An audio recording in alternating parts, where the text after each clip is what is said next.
All right, welcome to the show, folks. I'm your host, Farajii. We are so excited about tonight's conversations. First, let's talk about the fact that a number of liberal politicians are losing in liberal cities. What is going on? We'll break it down for you. Also, let's talk about the Senate putting a bill to Congress to talk about the harmful effects of social media, the Kids Online Safety Act of 2022. What's in the bill? What does that mean? We'll break it down. Also, the first Black Attorney General is now defending the NFL. Loretta Lynch has now been called by the NFL to defend them in this Brian Flores lawsuit. Really? Yeah. And a TikTok star has been stalked and was almost killed by one of her frenetic fans. As we talk about what's going on social media, here's a case, folks, that you do not want to be in. And then later, threads, posts, and doing the most. We got a lot to get to, so stay with us. It's all happening on The Culture right here on the Black Star Network. Let's go.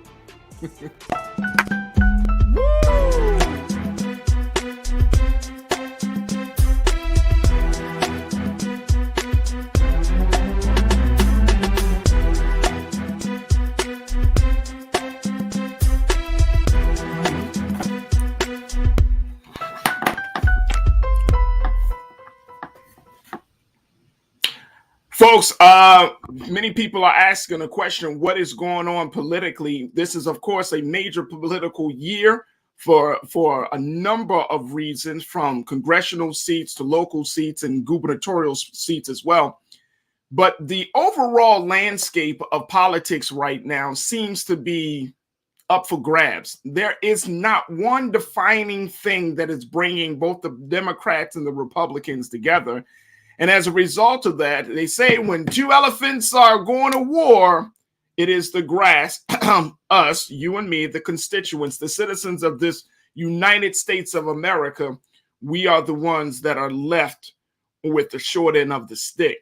And I wanted to have a conversation based upon some recent findings that's showing that a number of liberal politicians, Democrats, are losing in liberal urban cities.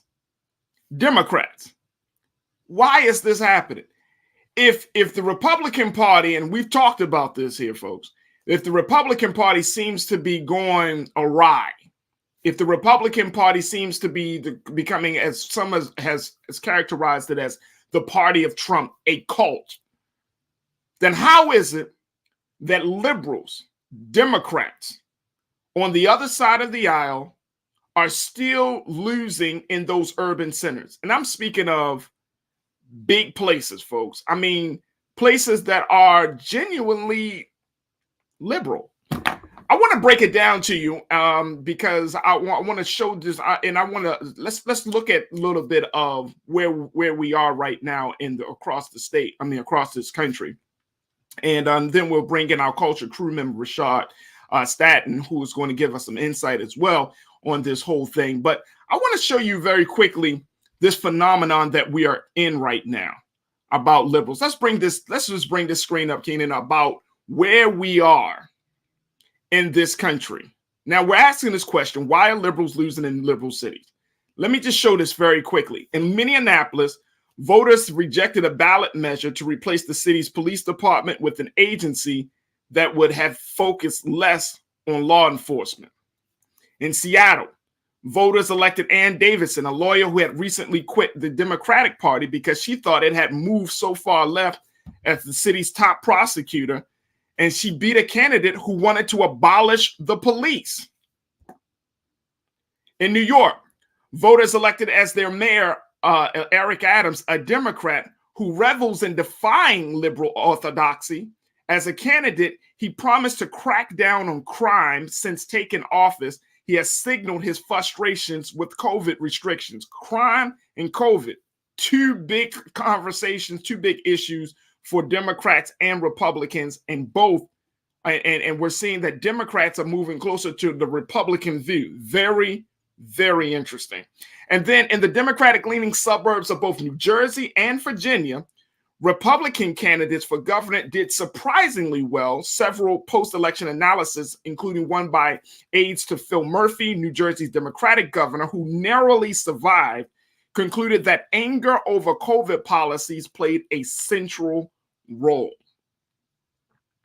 So we're seeing that there are a number of cities, and that was all courtesy of the New York Times and that observation. But we're seeing, folks, a number of cities. I live in a Democrat-governed city, and I know many of you probably do, but we're seeing in a number of cities that Democrats just don't seem to cut the mustard when it comes to dealing with some of these issues, some of the bigger issues. Let me just go. Let's go down a list: crime, education, COVID.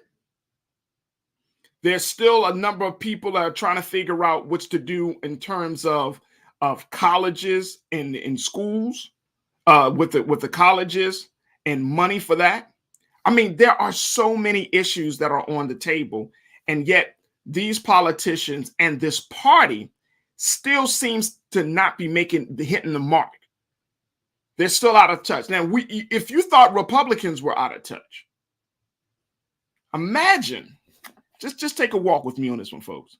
Imagine you say, "Oh, the other side is out of touch." I mean, they called January 6th a legitimate political discourse. They're out of touch because they're doing voter suppression. They're out of touch because they are not really cracking down on the policing issue. They're out of touch because they're going crazy over critical race theory in the schools. They're igniting the flame, right? They're gaslighting. They're out of touch. But then you go into the Democrat side. And what are we seeing? What are we seeing? Have we seen any improvement with policing? Have we seen any improvement around how to handle COVID? Whereas the Republicans say, "Oh, take off the mask, cut down on the restrictions." The Democrats are saying, "Let's keep things going. Let's keep the mask going." And it's not in tune with public opinion. Have you seen any movement on voting? Yes, we know about voter suppression. We know about voter restriction. But what about voter rights, voter freedom? Have we pushed the needle further along on that issue? So when we're dealing with these type of dynamics, then we have to stop and ask ourselves, what is going on? Why are we seeing that in liberal centers, traditional liberal centers, liberals just can't win? I want to bring in my culture crew member, Rashad Staton, who is an activist and educator, and get his thoughts on this situation. Rashad, always good to have you, brother. Thank you so much for checking in and being a part of the conversation. Peace and blessings, Farajii. I'm down with the culture as always. This topic itself is plausible. I enjoy digging deep on this one, but I think what it brings up is this level of uncertainty, regardless of what side of the aisle the American citizen is in, but it plays a level of uncertainty both for the Republican Party and the Democratic Party, and the lens itself that we're talking about is the Democratic Party, that speaks on the urgency of providing clarity of that particular party and its affiliation and stance to its citizens, its constituents. There's a pendulum switching within that Democratic Party that brings uncertainty to the most civically engaged or civically aware voter pool.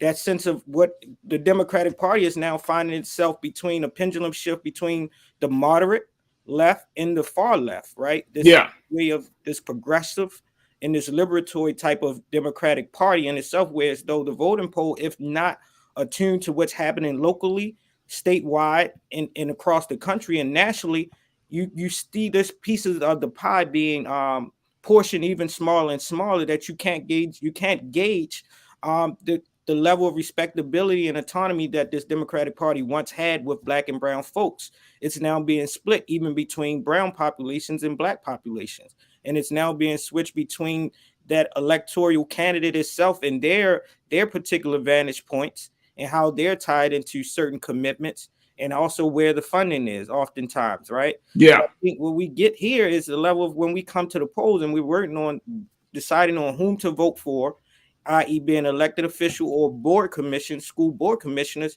there's still some uncertainty because we deal with this elephant in the room that have existed now for 2 going on 3 years, being COVID, that forced us from a normal way of life to this new normal way of life, right? And that is, how do we deal with it? Do you deal with it with these far left, very progressive, socialist type of ideologies to the moderate ones, which Democratic Party had a firm stance on for the last 60 years? But even more interesting to that is, I believe, like me and you always say, it's nothing new under the sun. Right. Our brown and our hue color is not a determinant of what party affiliation we should be obliged to give favor to, right? Well, here's the thing, though, Rashad. Here's the thing, bro. The big thing is that both parties seem to be out of touch. That's exactly.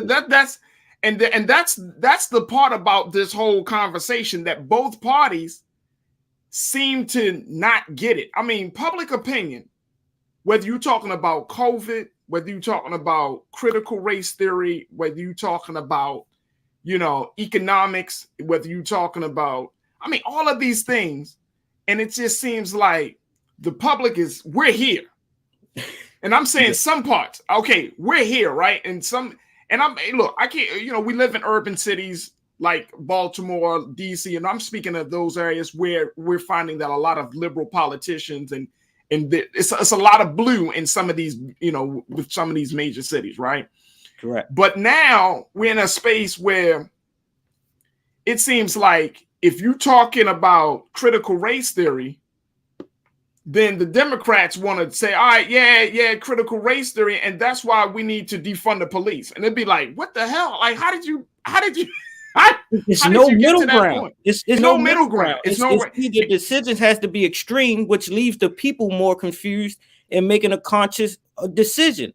Because the only options that are often put on the table that's working towards advancing or supporting Black or brown or even Democratic populace has always been an extreme option, right? There's often little, and if there is a middle ground, there's too much gray area that leaves others to come and revert back the same things that we've put in place to make these directions even more clear. It's like, all right, critical race theory in itself should not be one indicator of abolishing police and law enforcement in itself, but it should, like, again, with most things, something should be working simultaneously rather than we have to put our eggs in one basket. And when we're not given that option of clarity, that confuses our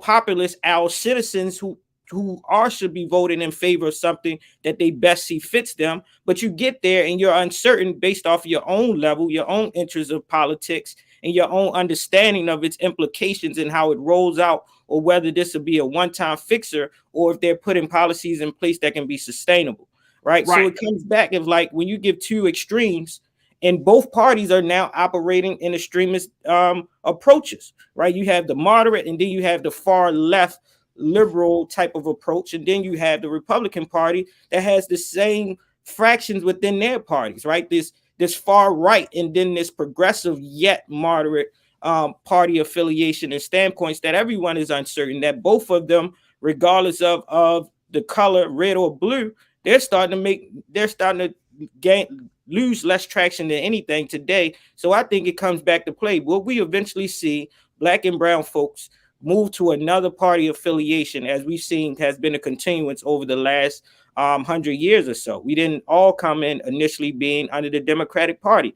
Black and brown folks initially started with the Republican Party. Now we're 60 to 70 years from that affiliation change that we may see an emergence or switch back into one or another party affiliation, being the Green Party and others that have gained some momentum within the last few electoral cycles.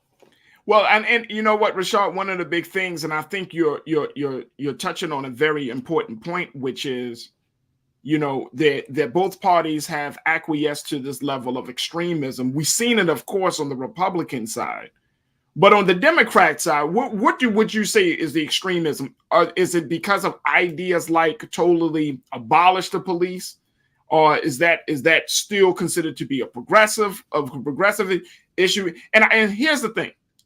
I think we need to, as we go further along in these discussions about, the parties, that we should make it clear that you have moderates, those folks who are in certain spaces, they're not all the way, but they're kind of agree with the party. So for example, I think it's she's a moderate, Kristen Sinema.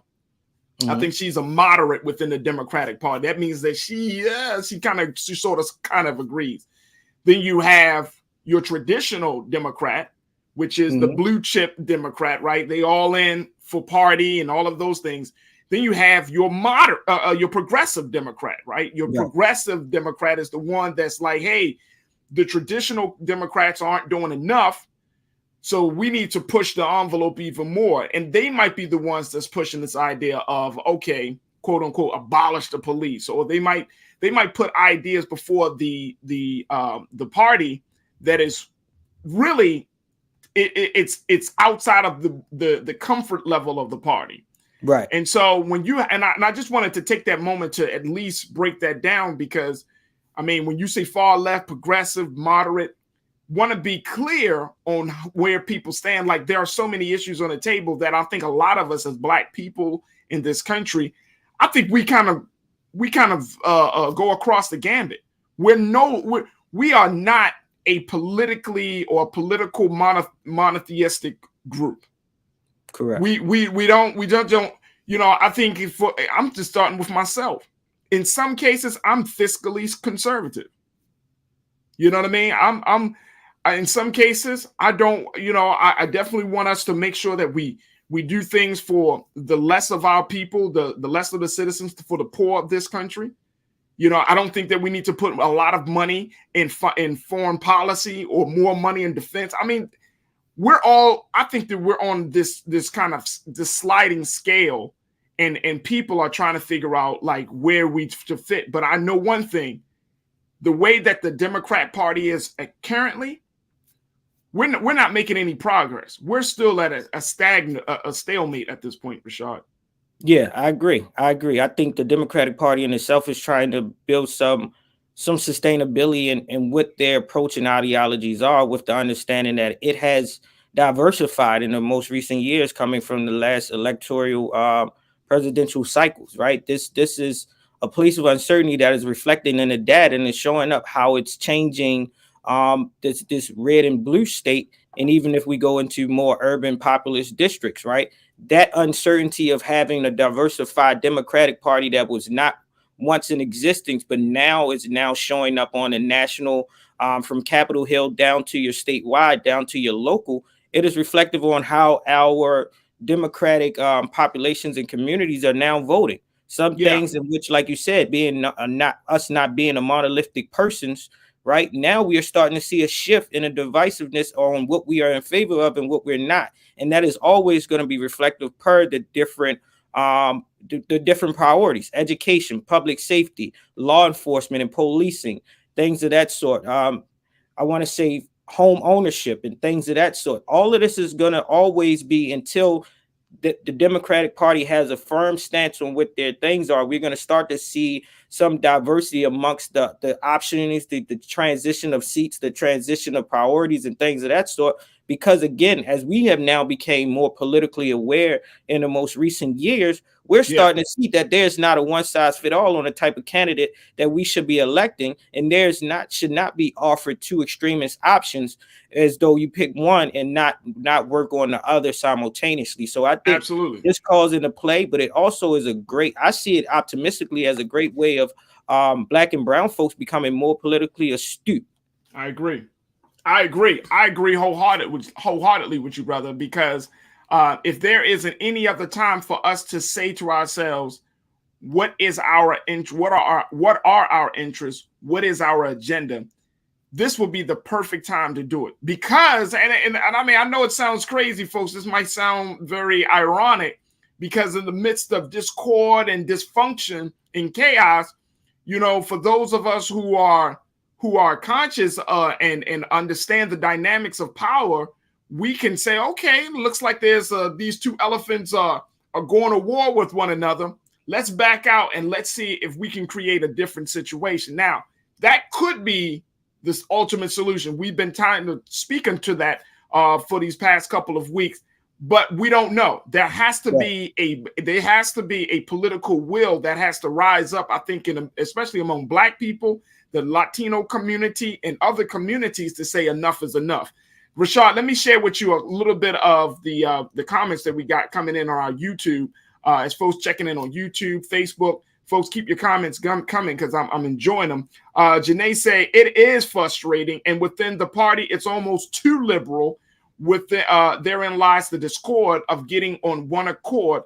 Unfortunately, yeah, it's too liberal. Agreed. Sometimes I think the Democrats want to be so for everybody that they lose people. Mm-hmm. You know what I'm saying? Just because we might identify ourselves differently doesn't mean that we don't and still have inherent values that are the same thing, similar values.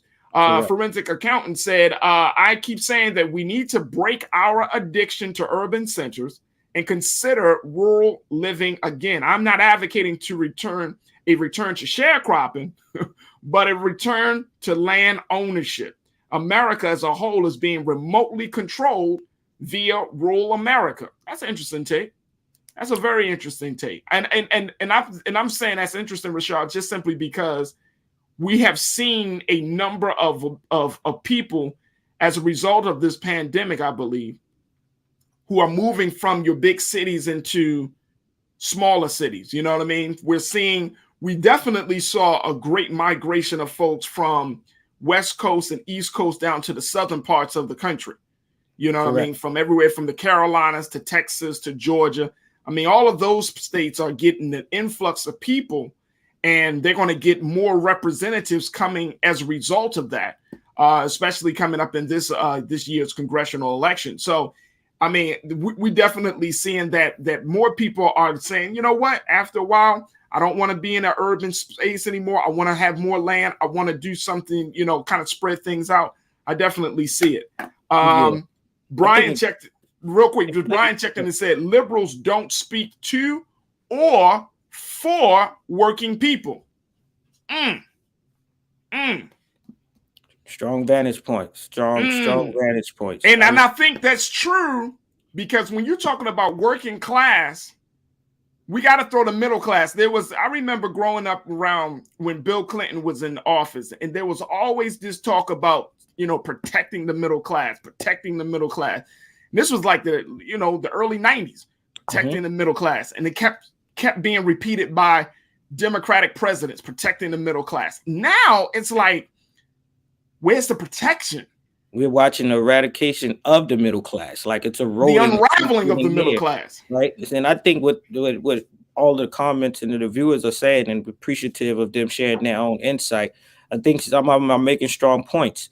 Again, the last comment I have made is we're seeing a shift, right? Every time there's a shift in politics, there's a shift in economics, there's a shift in social structures, you tend to see Black and brown folks migrating to different ways, right? Either reverting back or going to different approaches. And we're starting to see that even down to our migration of urban now to rural, down from our political affiliations and parties, down to our sense of home ownership and academia, right? We're starting to see this all in the different facets of life because we as Black and brown folks are striving for security, striving for sustainability, and striving for the fact that we want to exist, right? Despite this system and the bureaucracies of how they always operate, we cannot continue to be the mules of everyone else's labor.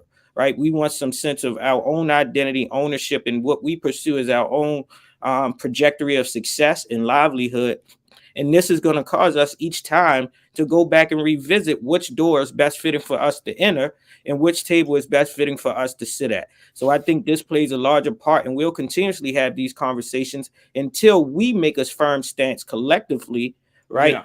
Not of monolithic ideologies, but of collectively of what you said. What is our priorities? What is our stance? What are things that we are willing not to compromise? And what are things we're willing to negotiate and come to a fair understanding so that we can be stakeholders that can see ourselves as a majority. We're now the majority, so we now should be respected and upheld and respectability of being a majority and not even being, labeled or seen as minority when we are the largest populace of any persons across the globe now, Black and brown folks. So we now need to shift the same systems that were projected on us to say it was there to support us and has always been there to exploit us. So if we continue to break down those numbers and lead into a place where they can't use algorithms to try to sway our votes for their advancement, we may be doing this unintentionally and unconsciously, disrupting systems that should no longer be exploiting us come 2022 and years beyond.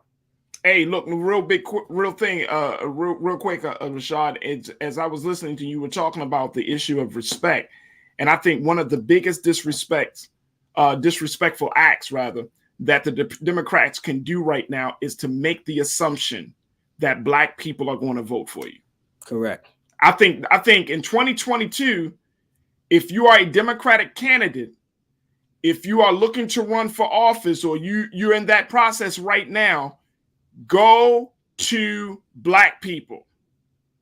Don't make the assumption. I'm saying whether you're a white candidate, Black, Latino, whoever, go to Black people. Because if you assume, they Black, I just got to go to that area just maybe once or twice, throw out a couple of flyers, shake some hands, kiss some babies. I'm good because I'm a Democrat. I'm good. You're going to get your feelings hurt. Because Black folks are saying, we're saying it in droves, Rashad. We've been talking about it on this show. Brother Roland been talking about it on his show. You want to get your feelings hurt, man. If you're a Democratic candidate, you better go to Black people and you better lay out your plan the same way you lay out your plan in the suburbs to get those folks. You better lay out your plan in the hood as well. You better lay out your plan in the inner city. Go to Black people. Don't assume, because if you start to assume that just because it's a Black neighborhood or, you're going to get your feelings hurt. Look, Rashad, I got to take a quick pause. When we come back, let's shift gears. Let's talk about social media, folks.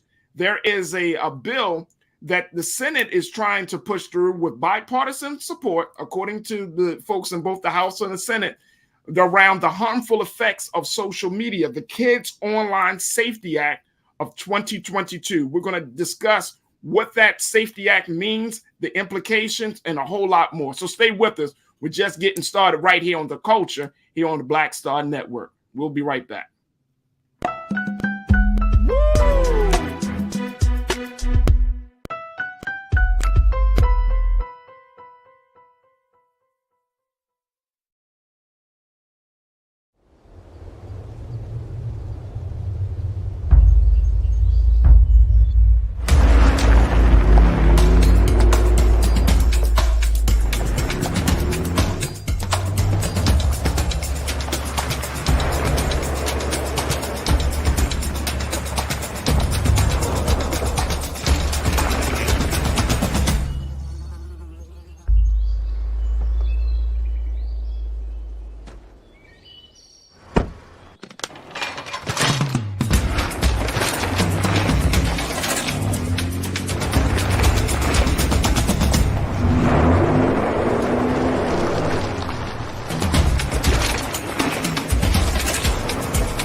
Don't you think it's time to get wealthy?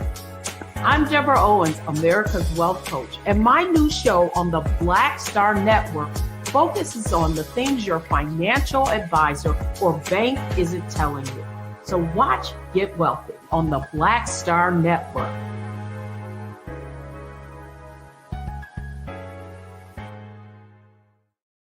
Pull up a chair, take your seat. The Black Tape with me, Dr. Greg Carr, here on the Black Star Network. Every week, we'll take a deeper dive into the world we're living in. Join the conversation only on the Black Star Network.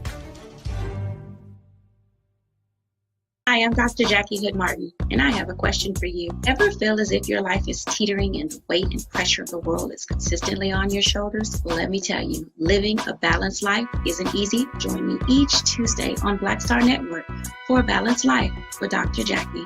We'll laugh together, cry together, pull ourselves together, and cheer each other on. So join me for new shows each Tuesday on Black Star Network, A Balanced Life with Dr. Jackie.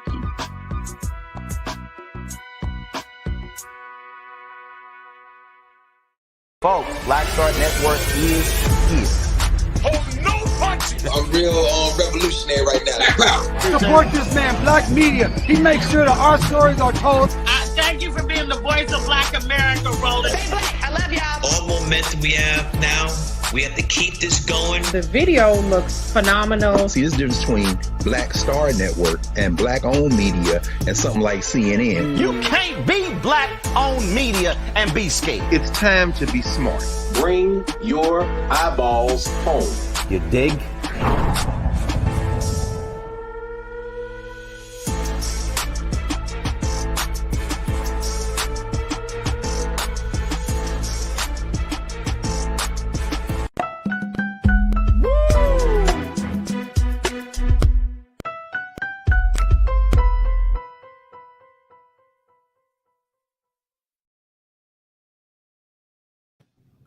All right, folks. Yesterday, legislators in Washington introduced a brand new bill, a bipartisan bill that was aimed at protecting children from harmful effects of social media. The bill, which is sponsored by Senators Marsha Blackburn, who is a Republican out of Tennessee, and Richard Blumenthal, who is a Democrat out of Connecticut, came as Congress held 5 hearings on the dangers of social media for children aged 16 and younger. The bill is called the Kids Online Safety Act of 2022. And I want to share with you what that bill encompasses. Let's bring that up for me, please.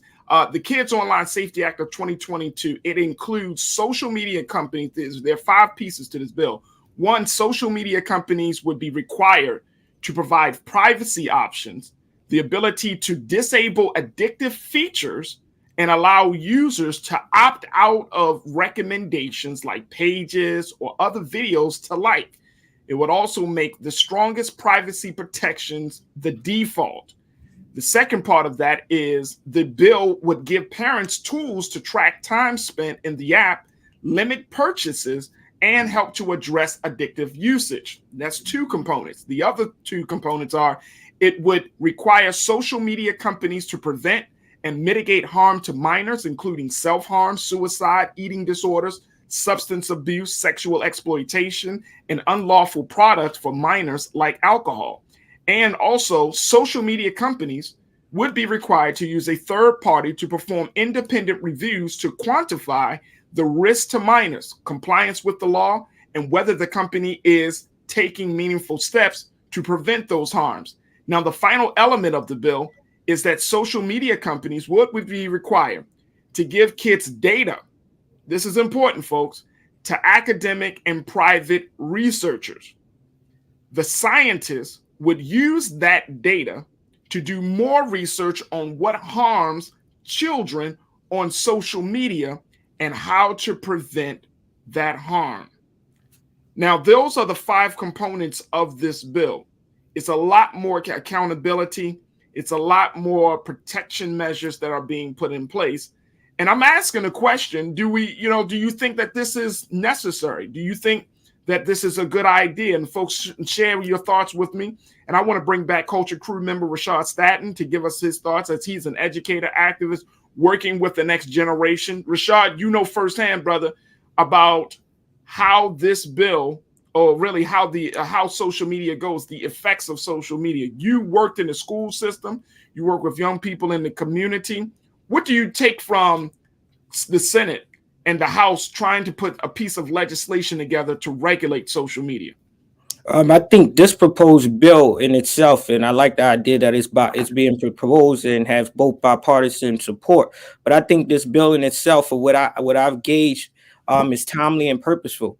I think it addresses the elephant in the room that social media itself, being this next generation, it doesn't really more so have to go through a Webster's dictionary or encyclopedia, that they have the world at their fingertips by the press of a button, either asking Alexa or Siri, or just double tapping their finger thumbs, and everything is just right there.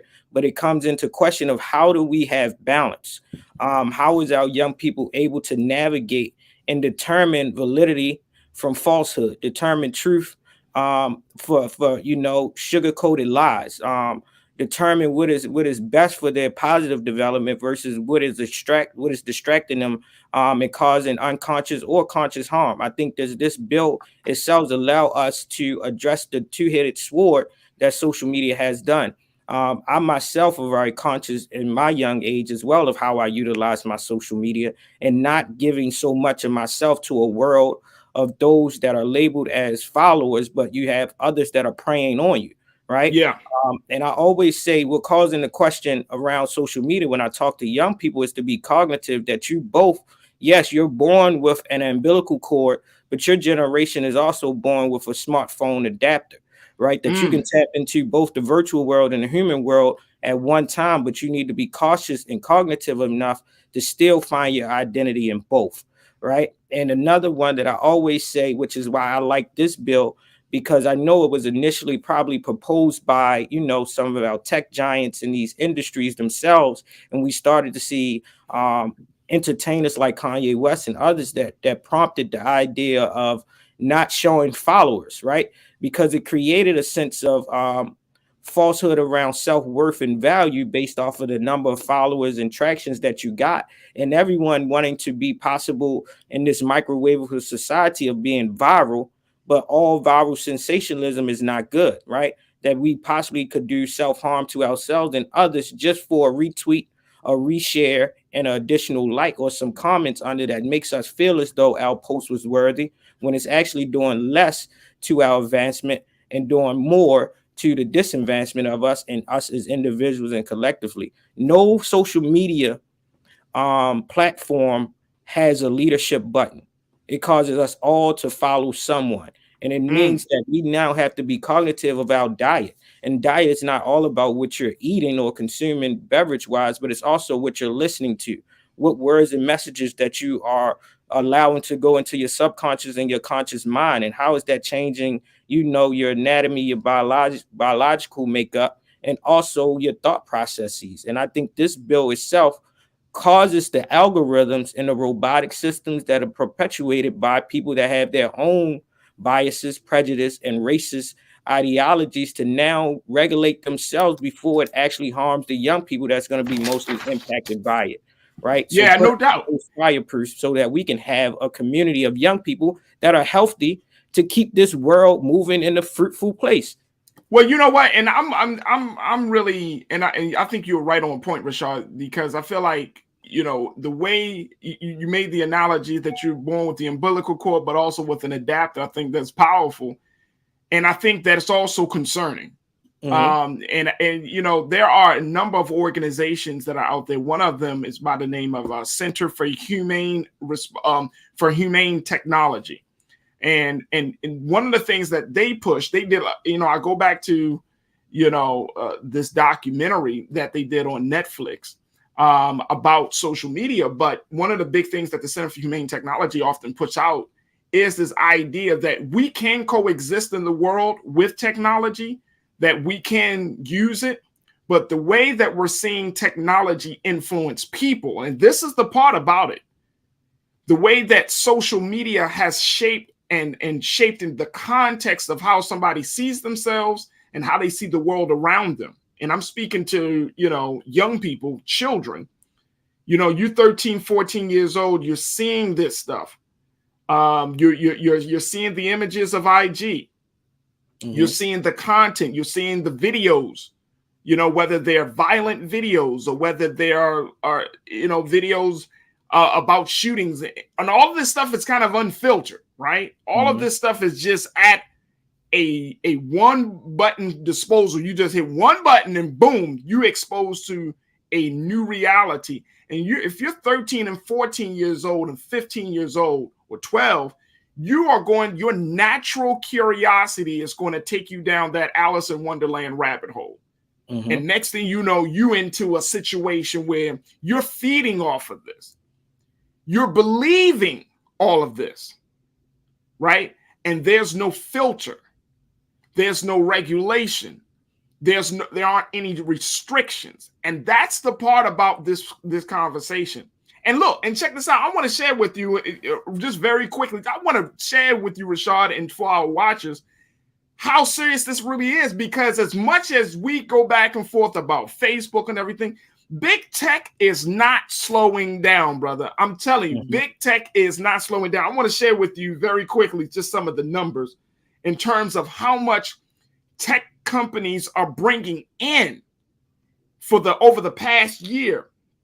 They said Amazon, this is according to the recent numbers. Amazon, for example, is not just a retailer and is the largest cloud services provider.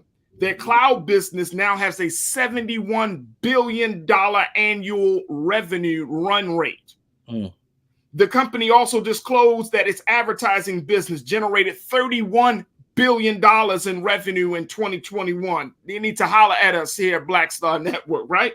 While Microsoft said its ad revenue exceeded $10 billion. And it said that, remember, that ads are, in the scheme of things, a small part of the business model for both companies. Let me just share with you what other companies are bringing in. Man, I mean, when you start looking at it, it is absolutely crazy how much money these companies are bringing in. And I feel like Brother Roland on this, but when you look at it, the fact that these companies are now, they started with these, you might Facebook or Meta started with this social media platform, and it's now growing. It's growing out. And they're growing out. And guess what? There's no regulation. There's no regulation. There's nobody saying to Meta, hey, stop growing. Nobody is saying that. Meta brought in, let me just bring up and we're going to bring it. Oh, for example, Meta brought in, well, let's talk about Netflix, then we're going to go back to Meta. Netflix has about 222 million subscribers in total. That's Netflix. Apple, their finance chief, Luca Maestri, he told investors last month that the company now has 785 million paying subscribers to its various offerings, a number that grew by 165 million in the past year. We are becoming more and more reliant on technology in a way that we probably never seen before. And the numbers that these companies are bringing in, Google, Apple, Amazon, Facebook, or Meta, the numbers, I mean, these four tech companies, this is the first time, very quickly, Rashad, and I want to get your take on this. This is the first time in history. This is the very first time in history that we've seen technology companies bigger than your other type of companies that are out there, bigger than Ford and bigger than, companies that provide tangible product. This is the first time in history. Amazon, Apple, Google, and Microsoft, these four American companies now worth more than $1 trillion each. Microsoft is above $2 trillion. Apple, nearly $3 trillion. And that's what they're still growing. They saw a crazy amount of growth in 2021. Even though Facebook said that they had a disappointing quarter, the company's profit grew by 35% in 2021, down from nearly 60% growth in 2020. And we're seeing that the valuation, and that's the total value of what a company is, when you're talking about trillions of dollars for the valuation, we've never experienced anything like this in the history of this country, where you have this type of this type of political financial power in the hands of four companies. What's your take on this, brother? Yeah, I think the pick off where you just left was, I think we have seen it before, and it was around, you've seen the Industrial Revolution, where these old slave money, which was the wealthy money at the time, was now dealing with those industrial giants. And fast forward now in the world that we're living in, we see old money being those industrial giants are now competing with this new money of tech giants, right? So I think this play a part in now that it's new industries that are now becoming more profitable, but those profitabilities of these new industries is all in alignment to the advancement of humans, right? So in that sense, it's going to cause us to see a shift in down to what we were speaking of in the last segment of how party and government affiliations will change and how the voting polls and the candidacies and constituents will change off of that as well. Because when that comes in, now governments have to find a way to regulate, like you're saying. And we're seeing bills like this that is trying to somehow, some way, and I can't speak on whether it'll be advantageous or will there be some unintentional harm that'll come in the near future. But we're starting to see how government and themselves can try to regulate these new industries that have advanced so well ahead of the times that they didn't know what was possible. But to speak on the impact of like social media, I always say that we just bit this apple, right? And I'm speaking of like Steve Jobs and the Apple industry. We bit this apple, and now we have opened up Pandora's box. And we bit this. Hey, Rashad, we bit this apple, brother. We bit this apple, and then we made apple pie. That's what we did. We bit the apple, and now we have made the new American apple pie. Technology is the apple pie of this country, man. Yep. And what to speak on that, what is quite interesting, you know, I'm a researcher. I love digging deep. I never take surface level information for truth. So as I started to, you know, even become a millennial myself that is not very trusting in technological advancement, I'm a scriber. I read hard copy books and things of that sort. I'd rather be tangible than uploading everything to the cloud. Because one, I don't know who owns the cloud, and I don't want anyone to think that they own me.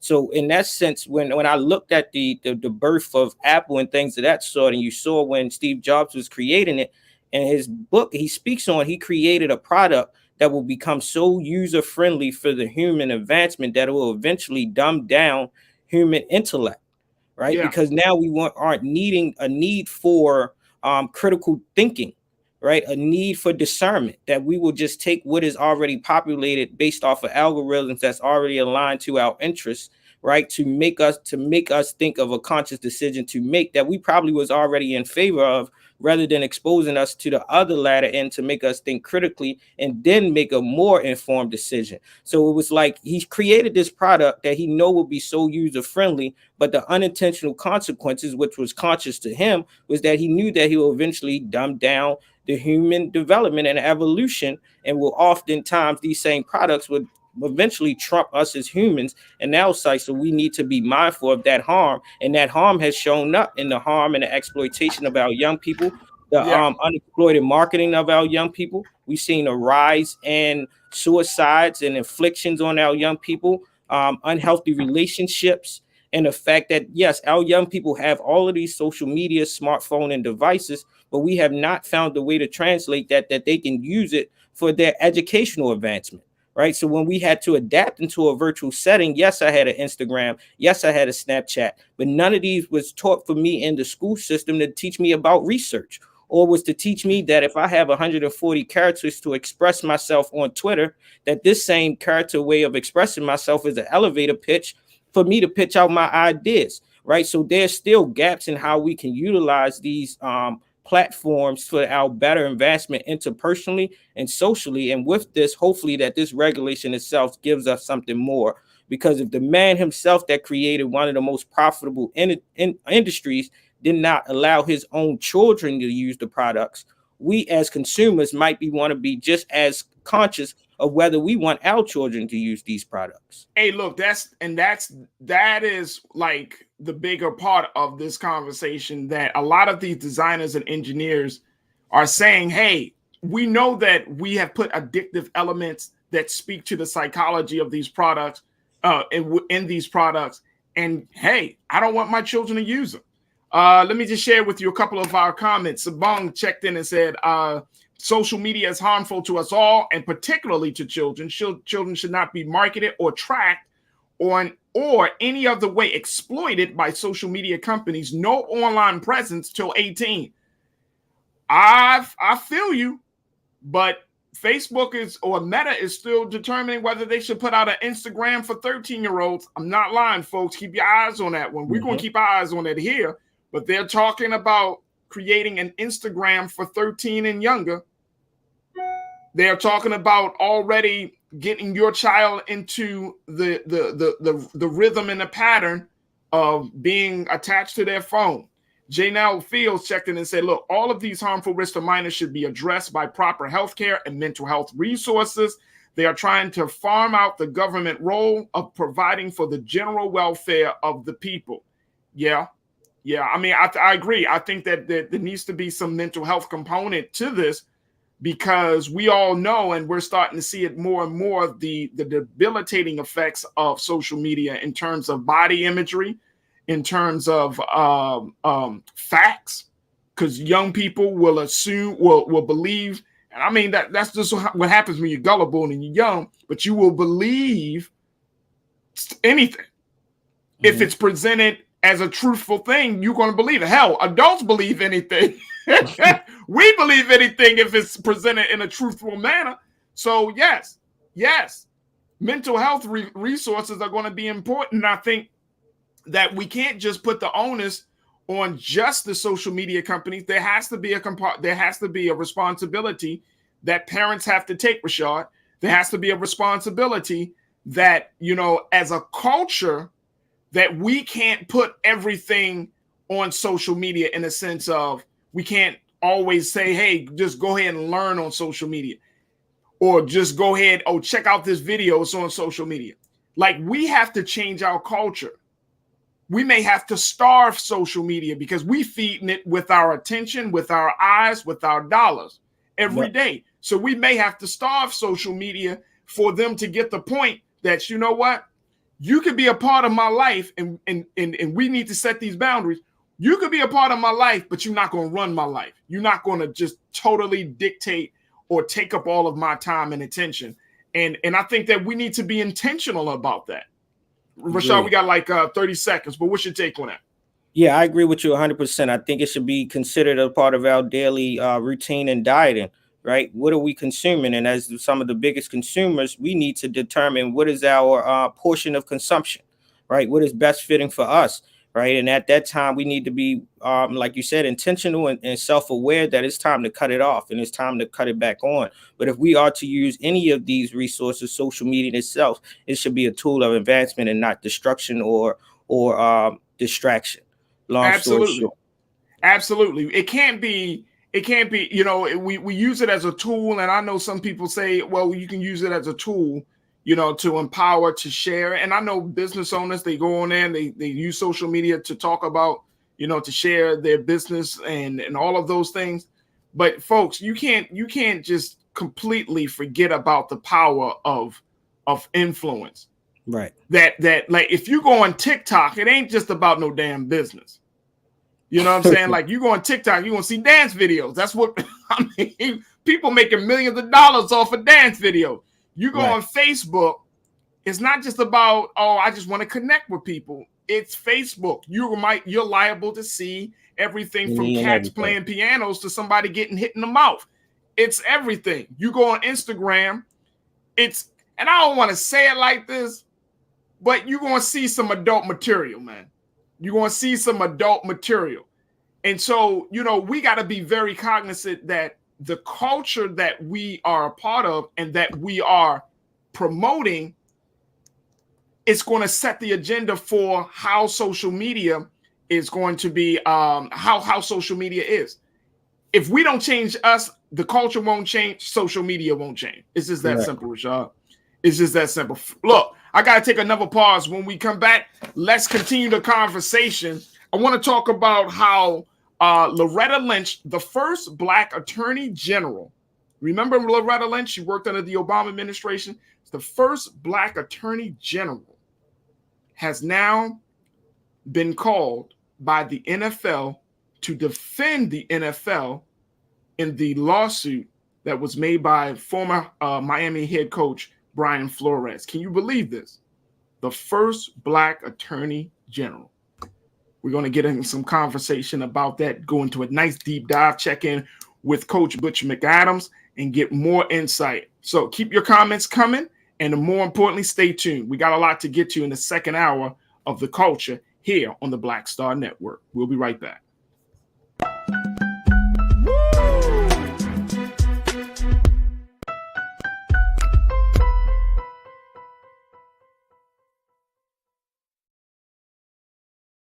Don't you think it's time to get wealthy? I'm Deborah Owens, America's Wealth Coach, and my new show on the Black Star Network focuses on the things your financial advisor or bank isn't telling you. So watch Get Wealthy on the Black Star Network.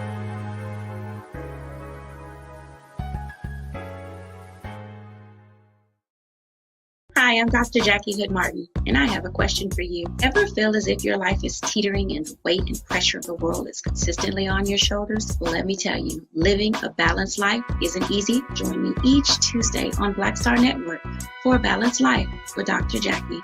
We'll laugh together, cry together, pull ourselves together, and cheer each other on. So join me for new shows each Tuesday on Black Star Network, A Balanced Life with Dr. Jackie.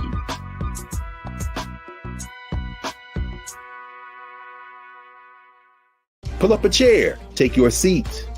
The Black Tape with me, Dr. Greg Carr, here on the Black Star Network.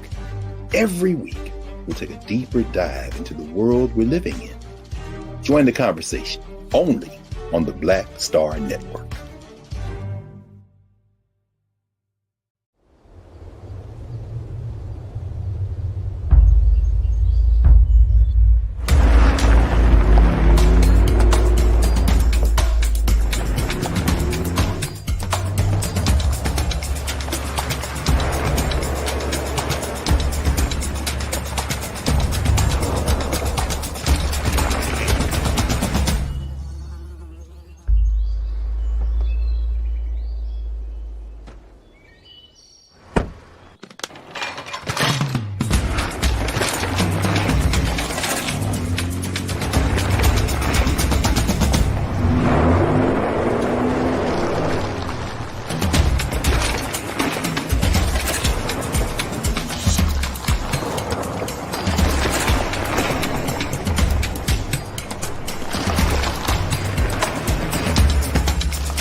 Folks, welcome back to the show. Welcome to The Culture here on the Black Star Network. I'm so thankful and grateful that you're able to join us for the second hour of today's show.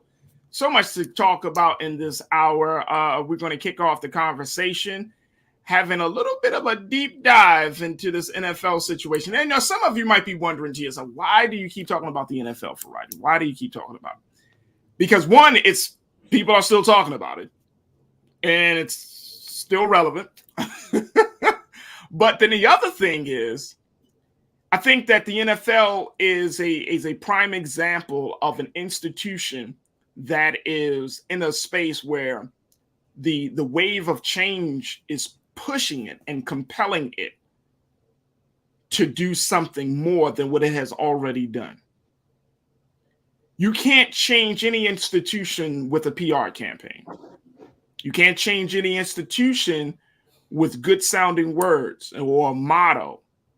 You can't even change an institution because you have called on influential figures to say the institution has changed. There has to be a very concerted, intentional effort to go to the root of that institution and to change what that institution stands on.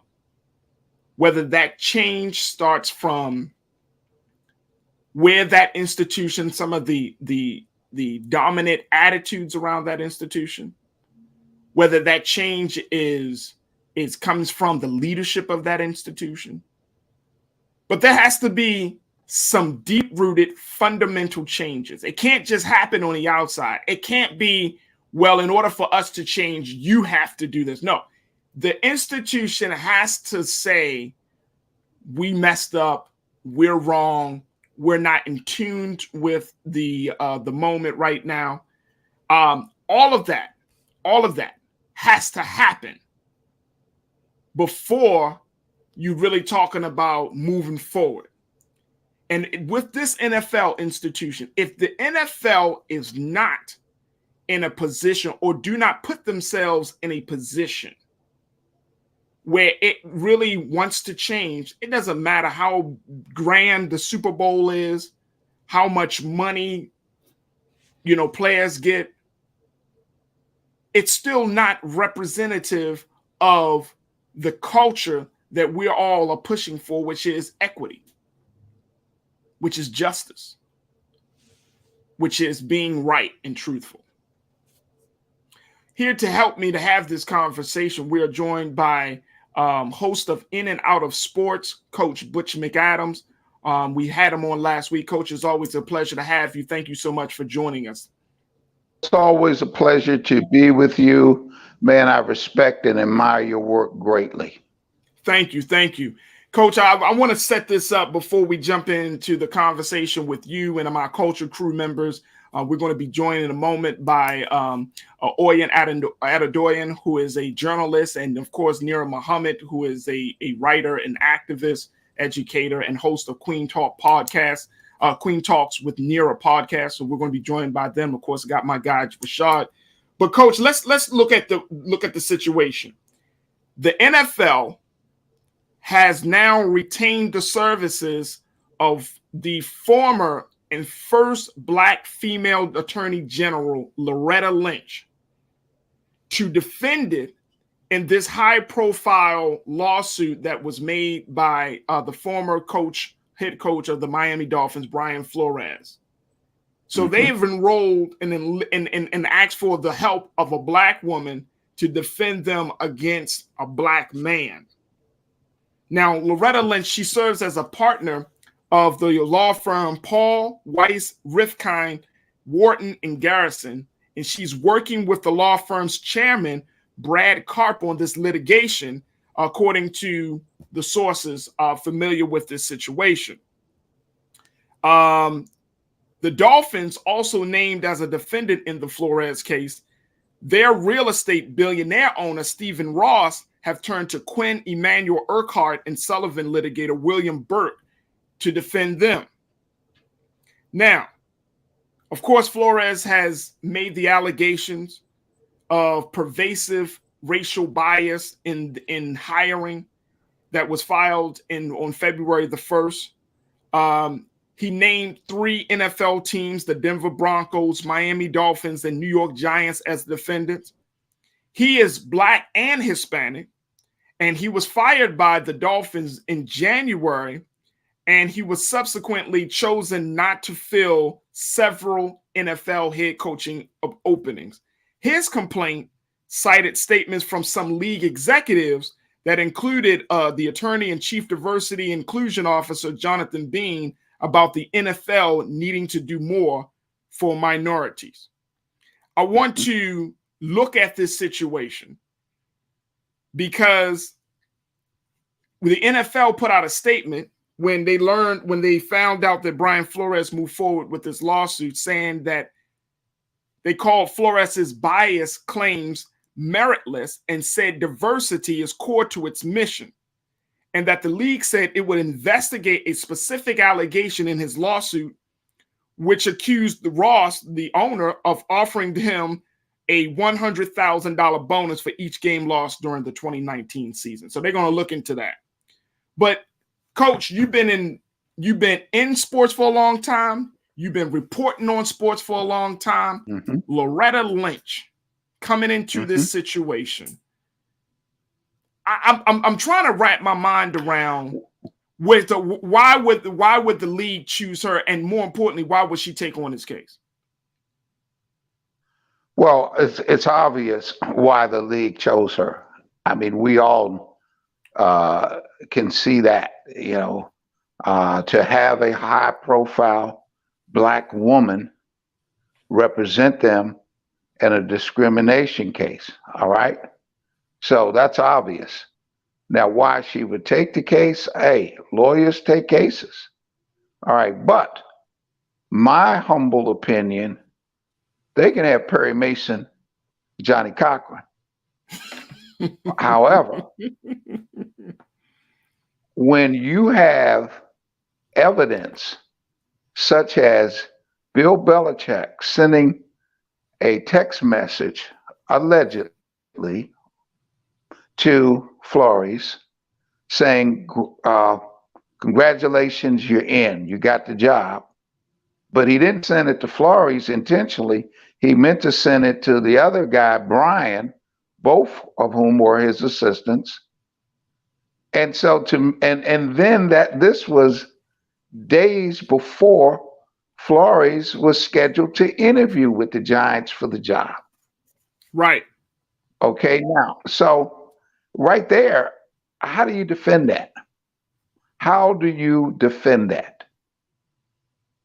All right. If nothing else, it brings to light the Rooney Rule is used in most cases as a sham.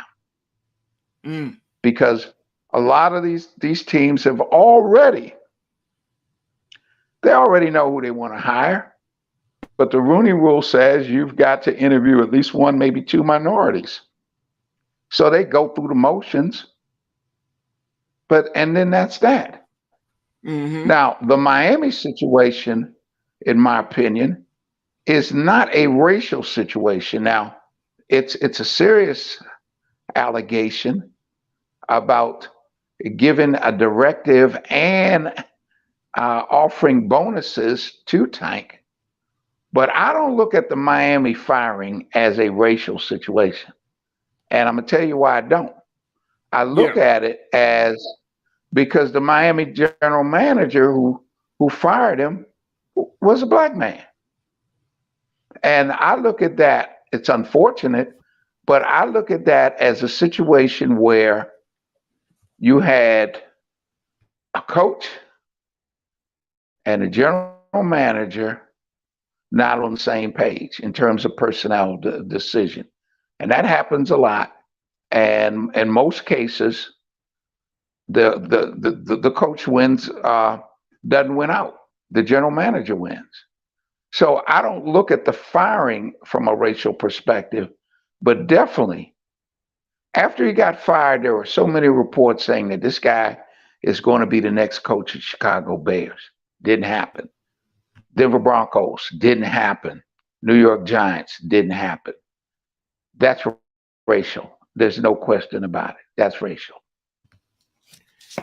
So it sounds like to me, Coach, that by first thing you mentioned Loretta Lynch, you're saying that, hey, she is all business, because some of our viewers are saying, look, that was a business decision. That was a part of her law firm. It was a business thing. You know, she's an attorney. That's what attorneys do. They take on those cases. But then that's right. It also kind of, for me, it signals that, you know, she's looking at this case. And I think she's a brilliant woman. You know, I mean, she served in the role as being the attorney general. I'm thinking to myself, well, maybe she's seeing something in this particular case. Like, she wouldn't take on a high profile case unless she can think she can win it. And so I'm saying, well, maybe the devil is in the details. Well, look, it may not even get to court. It may not even get to court. Okay, I mean, there's a chance it may not get to court, and there's a chance that it could be some type of deal cut out. All right, and if that happens, I'm okay, because what Flores has done is he's brought light to the long-time racial disparities at the administrative level. Okay. Yeah. And so if he can get compensated in terms of, let's say, maybe a 3-year salary or 2-year salary, then good for him. Coach, I want to bring in. I don't know if they. Go ahead, Coach. Okay, I'm gonna let you finish. I'm sorry. No, I was going to say, with the NFL, they are a marketing machine, and when you're a marketing machine, image is of the utmost importance. I don't know if they want this to go to court. I really don't. So I'm thinking, and I could be wrong, that they're going to cut a deal.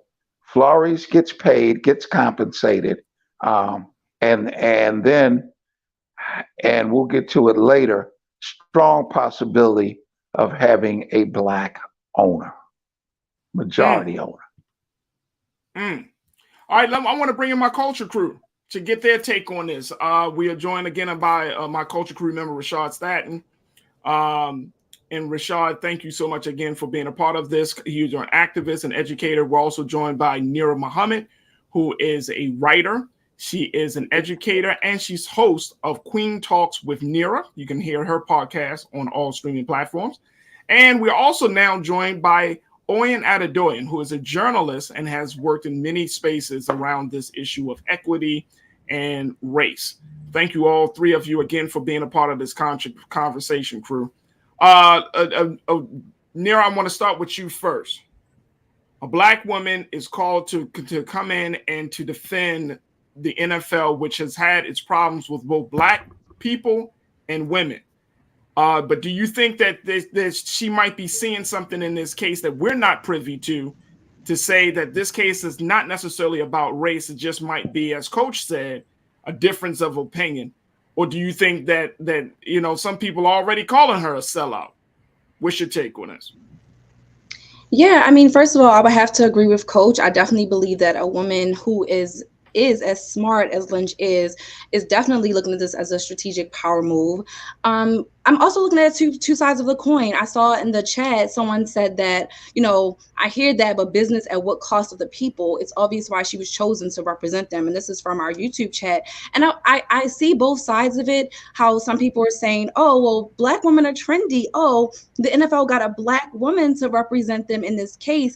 And so I do feel as though black women are used as front runners because it does make image. It makes them look better. As Coach just said, the NFL is all about image. They are money-making machine. They know what they're doing. I think that now, does that mean that black women should not take these opportunities?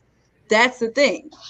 As a black woman, do I not take opportunities because I feel as though I'm seen as a token black woman, or do I take those opportunities and use those to propel me to then go back into my community and help them out as much as I possibly can? So I see this from two sides of the coin. I can understand some people feeling as though she's a sellout, but then I also understand her saying, hey, I'm a lawyer. This is what I'm trained to do. This is a high profile case. Why am I, as a black woman, not as deserving as a high profile case as a black man or as a white counterpart? Black women deserve to be in these high profile cases and roles as well. So absolutely, it is a both sides issue. Oyin, when we looking at the dynamics of race and power and sex, all of those things like in this one moment, just in that one pick of Loretta Lynch, how do you think that this is going to play out? Coach says that that the NFL may not. He believes that NFL don't want to put this into a space of take it to court. But when you have a high profile person on the case like this, it almost seems like even though they may not want that to happen, they're getting ready for it to happen. Yeah, I mean, what strikes me is obviously the NFL has been just a hotbed for controversy in recent years, and we know this, and they know this, that they are in the spotlight, and so any decision that they make is going to be highly scrutinized. And what struck me about Lynch is that prior to this, she's led investigations at universities that have dealt with contentious situations with police in regards to race, and in my work, I do a lot of reporting on those types of tensions and what results from student protests. And so it's interesting. I'm interested to see how she applies that knowledge into this role now. And even though, the NFL might be making this pick in terms of how it would look publicly, I am interested in seeing how she's going to utilize this and use her past experiences to kind of make the situation advantageous as well.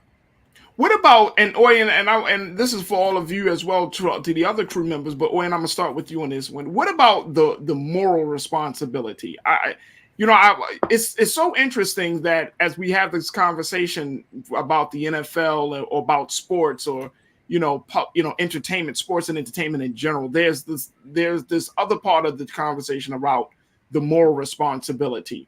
How do you see morality playing in this whole thing? Do you feel like the NFL is working from the same moral code, or it will try to work from the same moral code as the fans have, or as its lawyers may have? How do you see that playing out, Oyen? That's a tough question to answer, because especially in today's society, things are incredibly contentious. And looking at businesses, and looking at how businesses across the board have been trying to structure themselves so that they're sending out a message that is, showing what they are supporting, what they're not supporting. It's difficult to see how moral codes can play a role in mass messaging like this one. I am interested in seeing how a giant company like the NFL kind of continues to further that message, because there is one thing for sure, the selection for representation is conveying a certain message that they want to have spread. No, I truly believe, Oyen, that this wasn't just happenstance, and this was not just a situation of like, oh, let's just pick a lawyer. It's like, this was intentional. Coach, what are you going to say on this, sir? Well, as I said, I mean, it's obvious. It's very obvious what they are. Fight fire with fire. If this goes to court, that I stated, racism in Miami, I don't see how you can prove that New York situation. Yeah.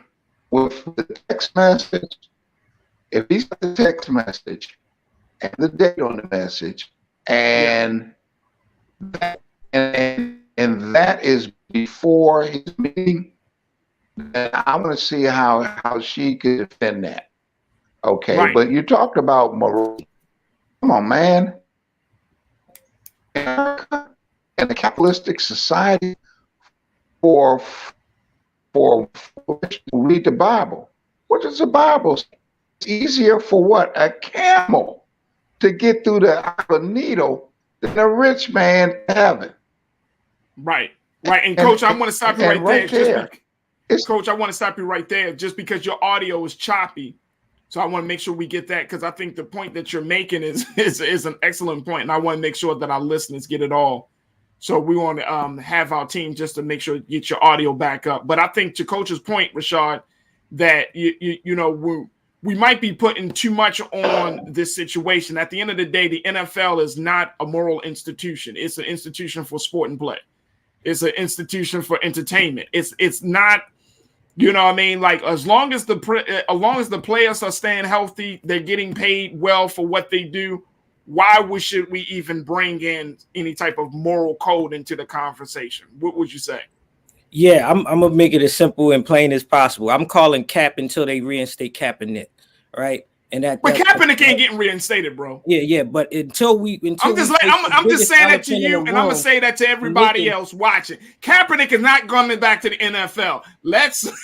I get it. I'm right there with y'all. Trust and believe, but he's not coming back. But until we have a point where we can solidify and we can have a symbolic win that shows some reinstatement of us, our humanity and our rights to have voice to power, I'm calling cap until they reinstate Kaepernick, right? Because if that is not the place, the brother Kaepernick and his stance and what he's done, he was forced to be an unwarranted martyr. Flaunting himself with this and him creating this lawsuit is now going to force himself, even if it does not go to court, that he's not going to have the opportunity for employability as a coach that he is rightfully deserved of, which means he's going to be stripped of an opportunity that he's well deserving of. And it's going to cause him to go into our history books as not a winning coach, but as a martyr for the rights of fair representation in the NFL, which is a smaller microcosm of the racial structures of America. White ownership over black bodies to exploit for the benefit of exploitable wealth, right? And this is all play. And that is what they're playing in this lawsuit, is an optic game of politics. The NFL and politics, but here's the thing about it. Look, a couple of things about that, Rashad. Brian Flores knew that when he filed that lawsuit, that there were going to be some major consequences. He already knew that. He mentioned that himself. He knew that he will not be able to work in the National Football League again. Mm-hmm. He already knew that. So he put the bomb. I mean, he walked across the bridge and then tossed the bomb behind him. You know what I'm saying? It was just like he knew that what he was doing was really setting up a situation for future coaches. Correct. Versus, That's right. he just got into a space where he already knew that. But the other point that you're making about just having Kaepernick on and look, the NFL was embarrassed by Kaepernick. And as we go back to what Coach said, and I'm in 100% agreement with this, the NFL is a marketing machine, and they were embarrassed. Mm-hmm. And as a result of that, guess what? They're not going to bring back the guy that embarrassed them. It's not going to happen. They really don't want to do nothing. They don't want to have nothing to do with Kaepernick at this point. They don't care about his show. They don't care about his documentary. They don't care about his damn ice cream. They don't want to do nothing to deal with Kaepernick at this point. They just want to push the Kaepernick situation to the back. What this situation is, and one of the things that Kaepernick did not do, he didn't take it to court. Right. And now there are going to be mandates. They're going to be, they are looking at, there's the possibility that Congress can even go as far into looking into the business affairs and how things have been done in Miami. They're looking into the business affairs of of the teams. This is much bigger than I think Kaepernick, Nero. This is about restructuring the fundamental system of how the NFL does how they do what they do. Yeah, but Rashad made an awesome point, though. I mean, this is not something new. America has been built on this. We've always been a cash cow. America's been built on capitalism in general. That's the nature of our country. I'm literally studying film, and I was just literally studying this morning in my class about how the film industry and how Hollywood said when they create these big studios, oh yeah, we only want white men directing. So all the movies in the beginning were told from a white male heterosexual perspective. Wow. So you have to understand that these are systems within major corporations that have been around for years. Years. This is the structure. This is the foundation of America. So this is going to take years of dismantling. So we have to look at it from a racial perspective. We have to look at it from a capitalistic perspective and a historical perspective. And this, again, this is not just about Black. This is about women. This is about different who you choose to identify as. I mean, there's so many layers to this. It's like an onion, there's like a lot of layers to it. There's a lot of flavors to it. It might be too strong for some people. When you saute it, it's good. It's so many layers to this. So I just want us to keep it into perspective that yes, we are asking a lot for morality to be shown from the NFL, but we can push for that shit because we support the NFL. Our Black bodies make up 70% of the NFL. So we have every right to push for equal rights, equal pay, Black faces to be in management, Black women in general. So I'm with all of it. I think we got to push for it. But again, I think we have to take our emotions out of it to a certain degree, because I don't want to see us continuously getting ourselves heartbroken. We need to just be strategic in what we're asking for and keep a foot on their damn neck. It's that simple. And I agree with you on that point. And Lenora checked in on our YouTube, and Lenora said, no one is saying she isn't deserving, but she should consider the community as a whole. I am sure, as intelligent and high profile as she is, I am sure she has plenty of opportunities. Oyen, I want to kind of speak to that point because we believe that in a situation like this, that everybody is going to be, for the culture, quote unquote, right?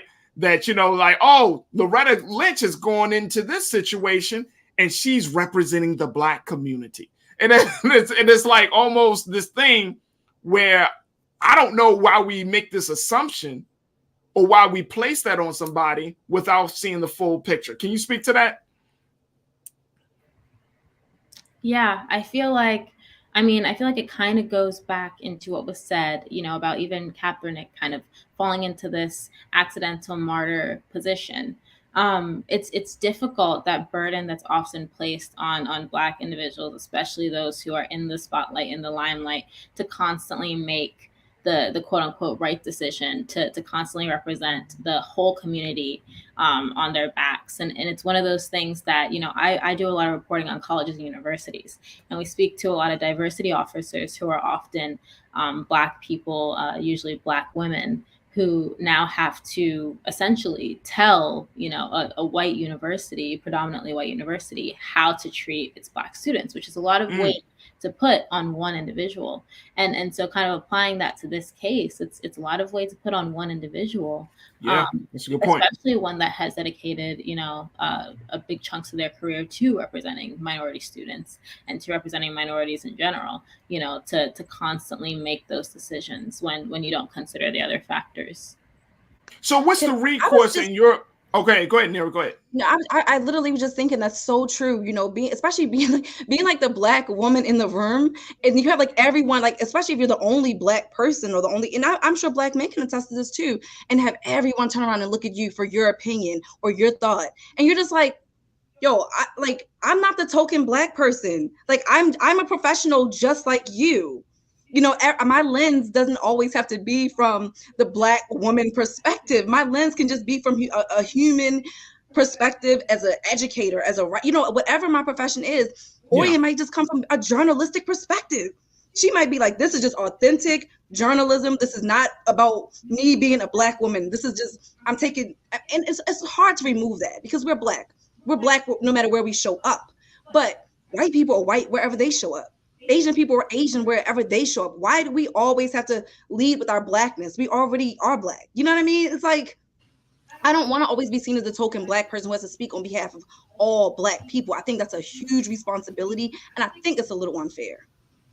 Yeah, I would agree with you, and I feel like, Coach, when we're talking about leading with your Blackness, and showing up and doing things for the hood, for the community, for the culture, it distracts us from the real thing, the real problem, And now Loretta Lynch has to carry whether she's properly representing us versus getting to the bottom of this lawsuit. And I feel like that can sometimes take us away from what's really important. What's your take? Well, and I concur, and I definitely agree with Ms. Muhammad in that I'm not looking at the former Attorney General as a sellout. I'm looking at the other side, that the NFL, for whatever reason, selected this Black woman for this possible, potentially high-profile case. So she is a barrier breaker in her own right. So now other situations or other potential high-profile cases in the future can go and bring in a Black woman or a Black man. That's how I'm looking at it. I'm not being emotional and say, oh, she's a sellout. No. She's an attorney, and that's what attorneys do. And I'm just proud that they selected a Black woman. So you're proud that selected a Black woman. Some other folks are saying that they're not proud. But guess what? Let me just look before I even get into the data, Coach, because the last time you was on, we were talking about what were the actual numbers for the Super Bowl. And as much as people are saying it, the NFL is still putting out a product that people have accepted. Oh, no question. And so I got to take a quick pause. When we come back, I'm gonna break down some of the data around the Super Bowl, and more importantly, continue this conversation. Also, in the final 30 minutes of tonight's show, we're going to go to trends, post, and doing the most. We got a lot to talk about there. So stay with us. A lot's coming at you right here on The Culture, only on the Black Star Network. We'll be right back.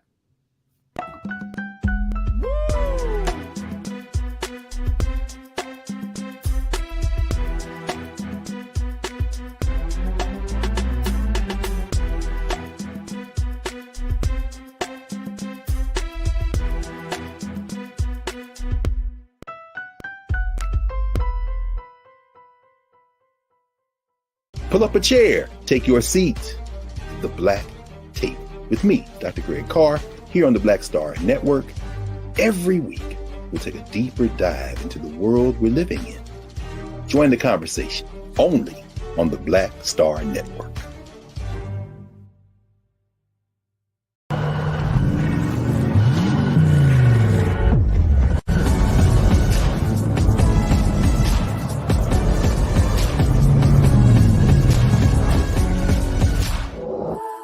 It's time to be smart. Roland Martin's doing this every day. Oh, no punches! Thank you, Roland Martin, for always giving voice to the issues. Look for Roland Martin in the whirlwind, to quote Marcus Garvey again. The video looks phenomenal, so I'm really excited to see it on my big screen. Support this man, Black Media. He makes sure that our stories are told. See, there's a difference between Black Star Network and Black-owned media and something like CNN. I got to defer to the brilliance of Dr. Carr and to the brilliance of the Black Star Network. I am Roland with Roland all the way. Honored to be on a show that you own. A black man owns the show. Folks, Black Star Network is here. I'm real revolutionary right now. Roland was amazing on that. Stay black. I love y'all. I can't commend you enough about this platform that you've created for us to be able to share who we are, what we're doing in the world, and the impact that we're having. Let's be smart. Bring your eyeballs home. You can't be Black-owned media and be scared. You dig?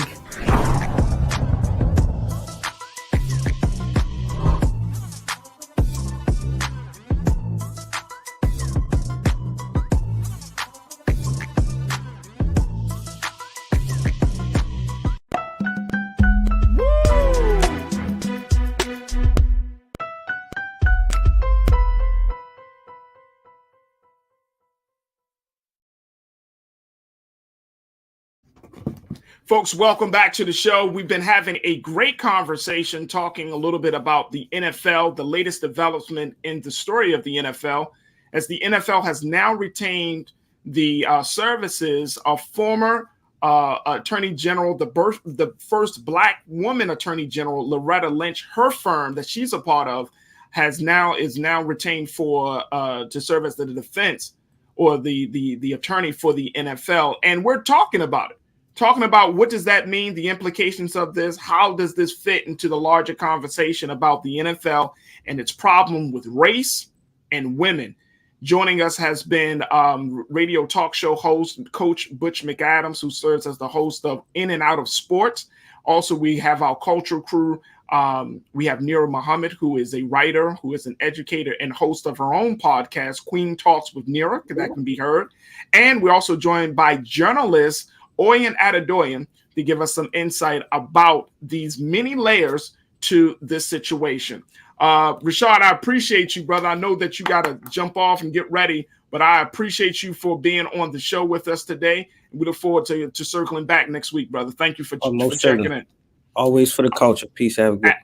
Absolutely. All right. So, folks, when we talk about the NFL, Coach, and you brought up this question last week when we were talking about the NFL and before, but you said you were interested in seeing what the numbers were for this Super Bowl and how things played out. Well, the numbers did come in, and it showed that this Super Bowl, even though it did not break any records, it was still one of the highest viewed Super Bowls over the past 5 years. Now, this Super Bowl garnered a whopping 112 million viewers, and the Super Bowl halftime show brought in 103 million viewers. Woo! Oh my gosh. The highest Super Bowl in league history was back in 2015 when the Seattle Seahawks played your favorite team, dear, the New England Patriots at the time. And they brought in 114 million people tuned into that Super Bowl game. But I'm bringing it up, Coach, because the fact of, when we're saying the power that the NFL has and still being able to go in the midst of all of this stuff, the NFL still finds a way to rebound. And I think that's something that we can't forget. From the dent of Kaepernick, from this lawsuit, the NFL seems to find its way to rebound. I don't know if it is because of the pandemic, because just as much as people tuned in for the Super Bowl, they had a high number of people that bet on this Super Bowl this year that broke records. Over 31 million people had put in bets for this year's Super Bowl. I mean, money is still flowing for an institution that is not showing love to all of its fans. How do we reconcile that, Coach? Well, you reconcile with it. It's an addiction to a lot of people. It's an addiction, plus, as we all have stated, their marketing machine. Okay, and just think about it. They had two teams that weren't household names. Okay, right. The Rams and the Cincinnati Bengals. Now, just think, if it were Kansas City and Green Bay, now that's what everybody was probably rooting for. Can you imagine what those ratings would have been? Yeah. Okay, so hey, look, the beat goes on. And this is something that a lot of folks who are not close to it don't understand. The NFL is unique from other major sports leagues. They have what is known as shared revenues, meaning that all of the 32 teams, regardless of market size, get the same amount of the pie. For example, New York City, which is the #1 media market in the country, but they don't get any more money from the television revenue than Green Bay. So before a pass is thrown,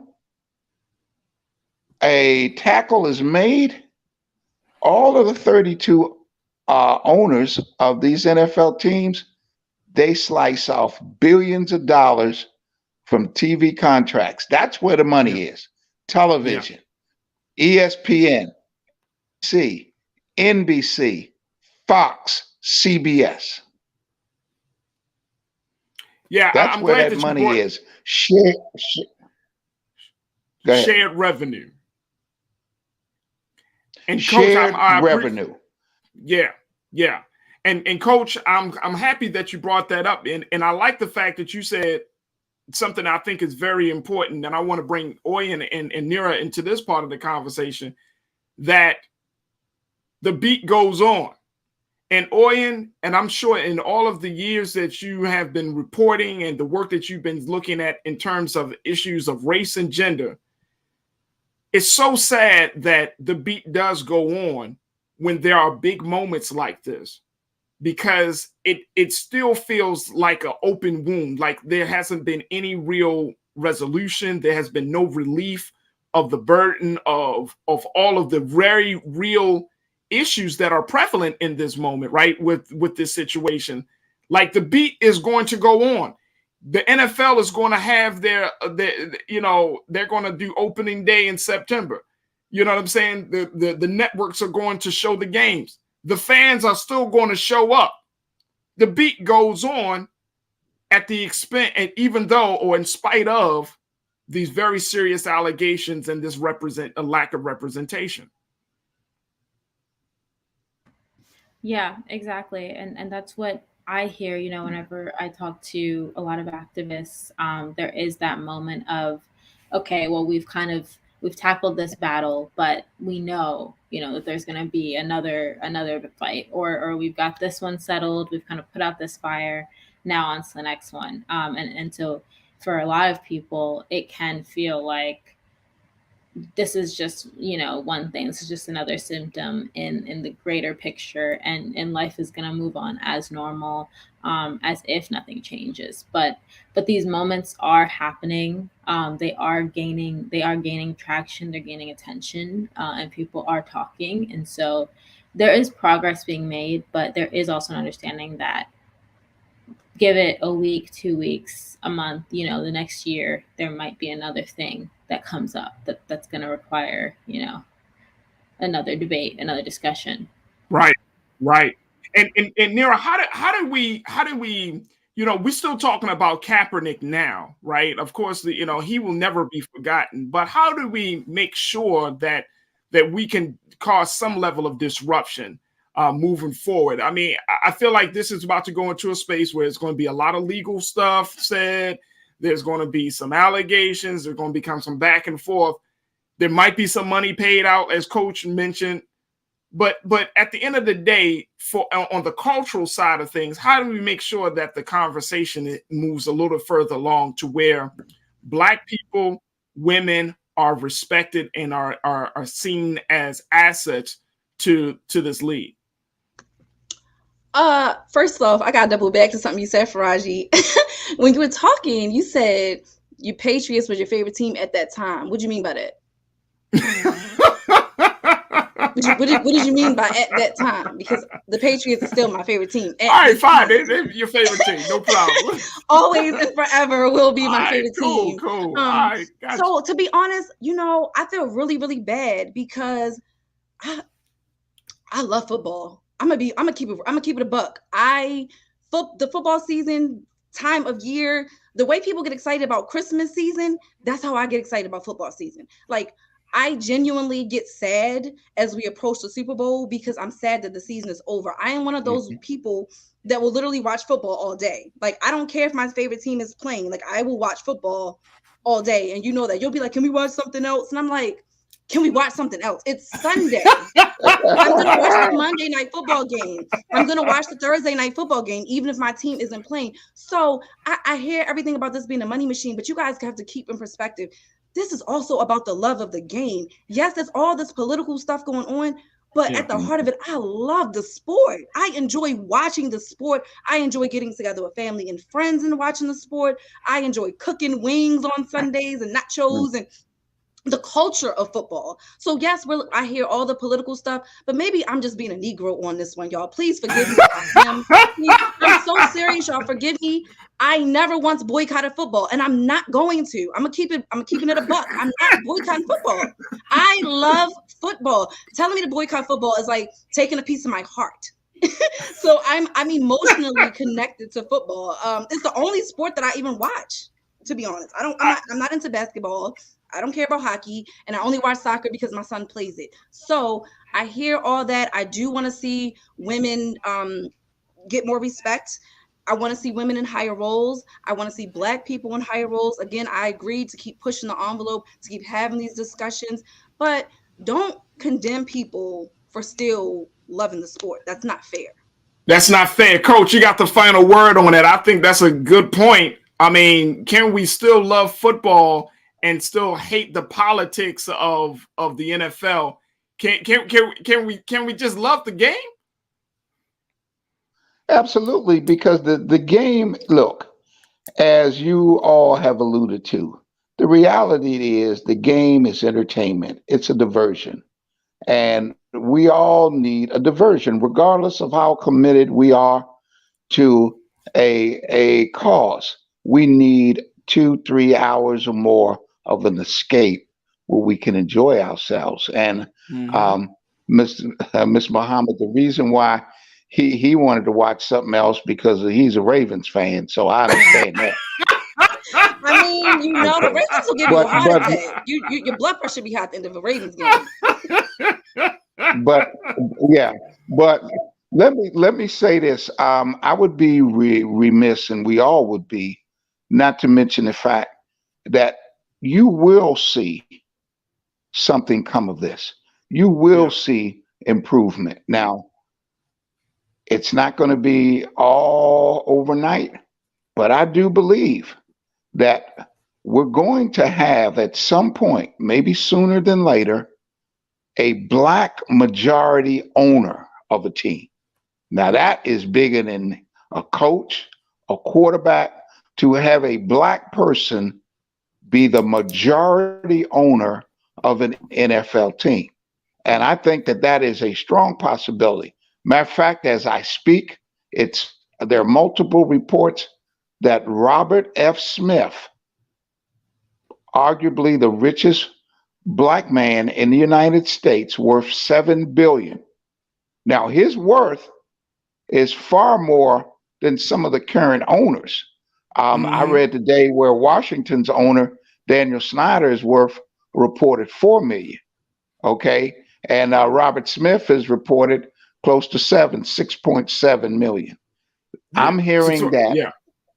Billion. I'm hearing that the commissioner and some owners are literally begging him to put the bid in. And if he puts the bid in, he gets the team. Now, if that happens, then no, it's not all done, but good gracious, we're headed in the right direction. And if that happens, then hey, what Brian Flores was able to do is working. Yep. There it is. There it is. Coach Butch McAdams, always a pleasure, Coach. And if that happens, we got to bring you back on, Coach, because you called it. So I truly appreciate your time with us as you are giving us some of your sports insight. Thank you so much, Coach. We appreciate it. My pleasure. Thank you. Absolutely. Coach Butch McAdams, host of In and Out of Sports. Make sure y'all check that out on all streaming platforms. All right, man, oh man. I think it's time for us to get a little distraction. So it's time for your favorite segment, Trends, Posts, and Doing the Most. Let's go.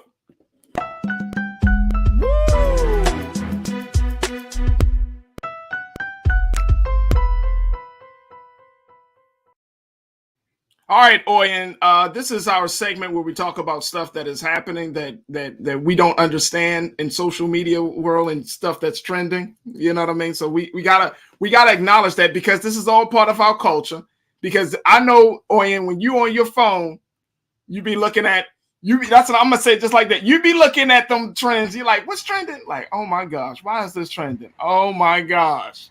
And you go down that rabbit hole. I am a full-on TikTok fiend. Right now, let me ask you this before. I know what Nira's. I know where she goes for her trends and stuff, because she always keeps me up to date.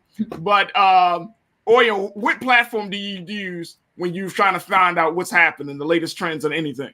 Yeah, literally TikTok. TikTok is always up to date with. Oh my God! Everything that's going on in real time.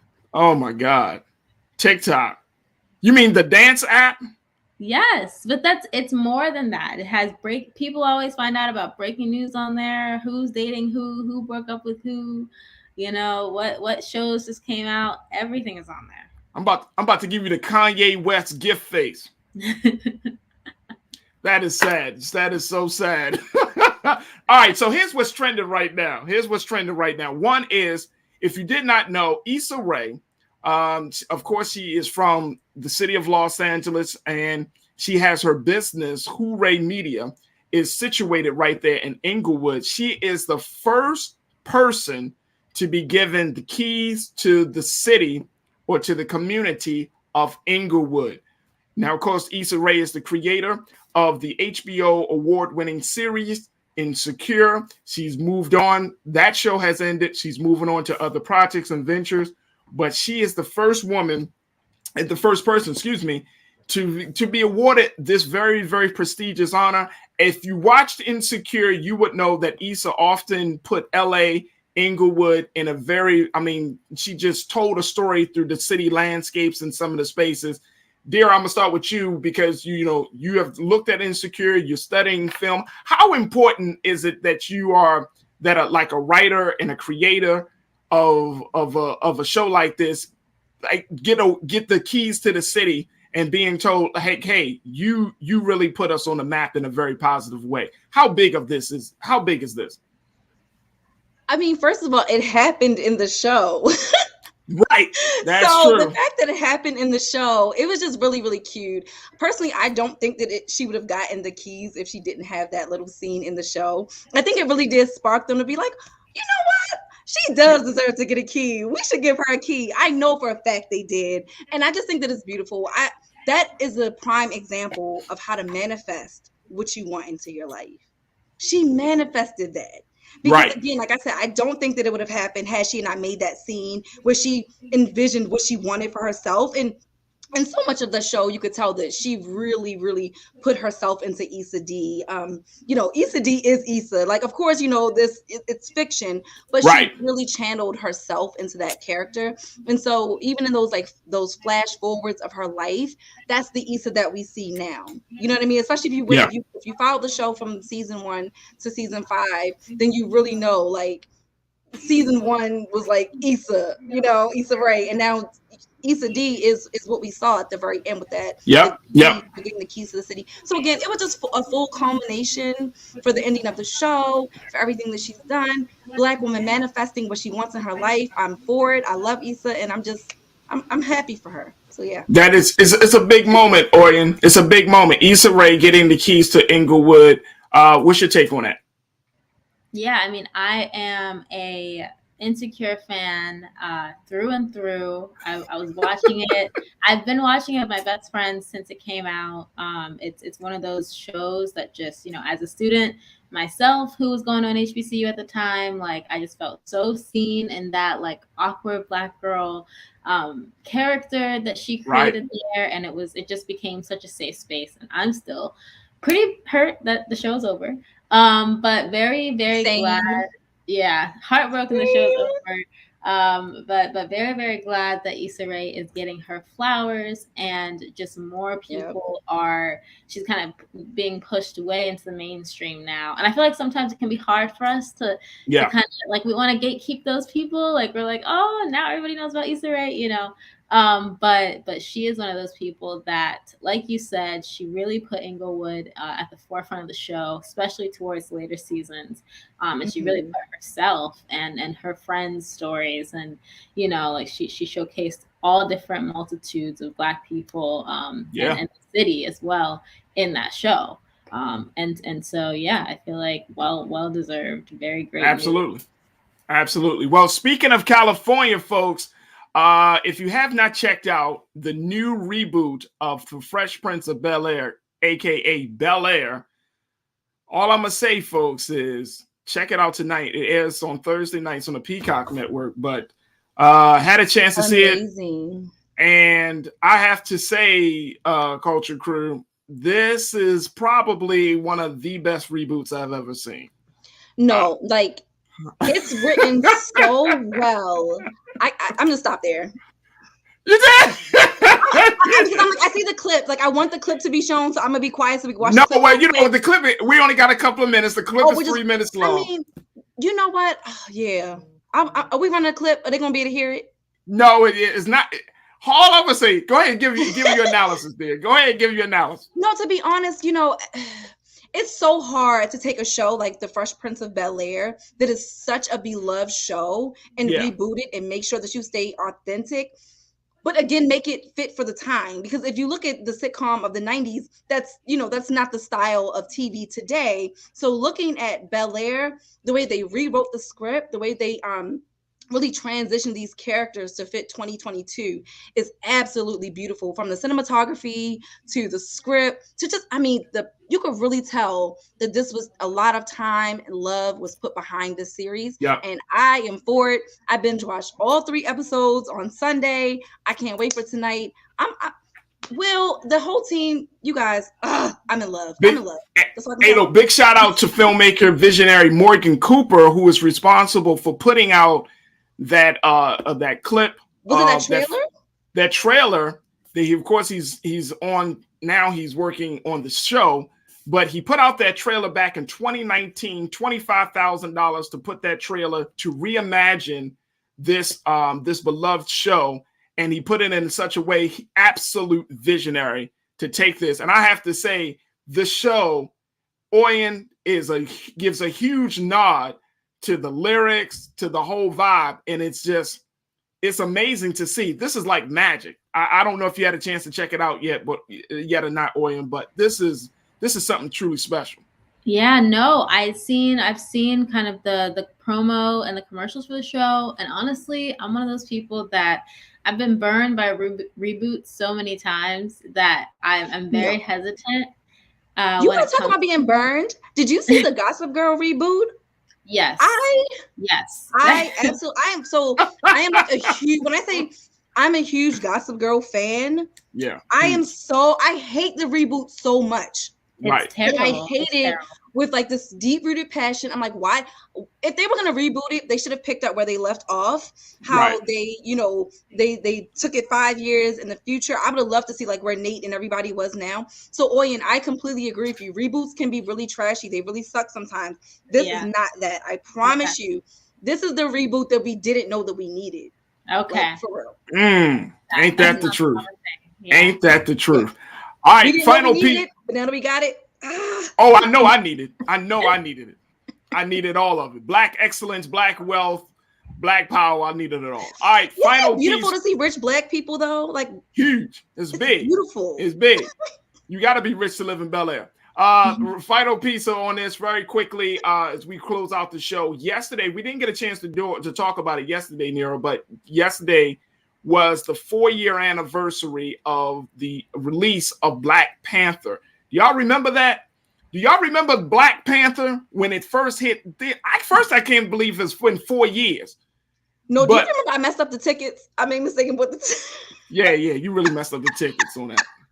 She bought it for the wrong damn time, boy.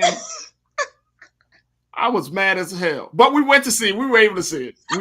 She got to see it twice. I got to see it once. And then I got to see it 1,000 times because we bought the DVD. Really quickly, I got like 10 seconds for each of you. But Black Panther, what else can be said? One of the best Marvel movies of all time. We know about what it did at the box office, but I think it's one of the best black representation movies that we ever had. Oyen, what's your take very quickly? I mean, yeah, there's so much to say. It was revolutionary. As someone who is Nigerian, my parents immigrated from Nigeria when I was 4 years old. It just felt personal to me, and it felt great seeing other Black Americans kind of connect with that Wakanda spirit. It was unifying. Absolutely. Dear, 10 seconds. What's your take on Black Panther? For me, just seeing our Black boys and girls so excited to see themselves represented in Marvel was just like the most beautiful thing. Seeing my son, his excitement, I think, was the biggest part for me. Like wanting to be Black Panther for Halloween that year, and just his excitement and wanting to watch the movie all the time, and that pride and joy that it gave our kid. That was it for me. That was it. I always got what comes down to one thing. Yeah. I'm so happy to be Chadwick Boseman's brother. But I'm saying though, I really wanted Aldous Hodge to. I want Aldous Hodge as Black Panther, but we'll see. Yeah, we will see how they will handle the whole Black Panther situation. Yeah. I think they need to recast it. I don't think he needs to die along with it. And I don't think it's fair to the character. I love and we want to rest in power to Chadwick Boseman, who took that character, brought him to life. So. But 4 years ago, folks, Black Panther came to theaters and it brought us all to Wakanda. So Wakanda forever. All right, Oyen Adedoyin, thank you so much. We hope to bring you back on. We appreciate your time. And of course, Nira Muhammad, host of Queen Talks with Nira. You can check out her podcast on all streaming platforms. Thank you so much for being a part of the conversation. And of course, doing it for the culture. Thank you. Absolutely.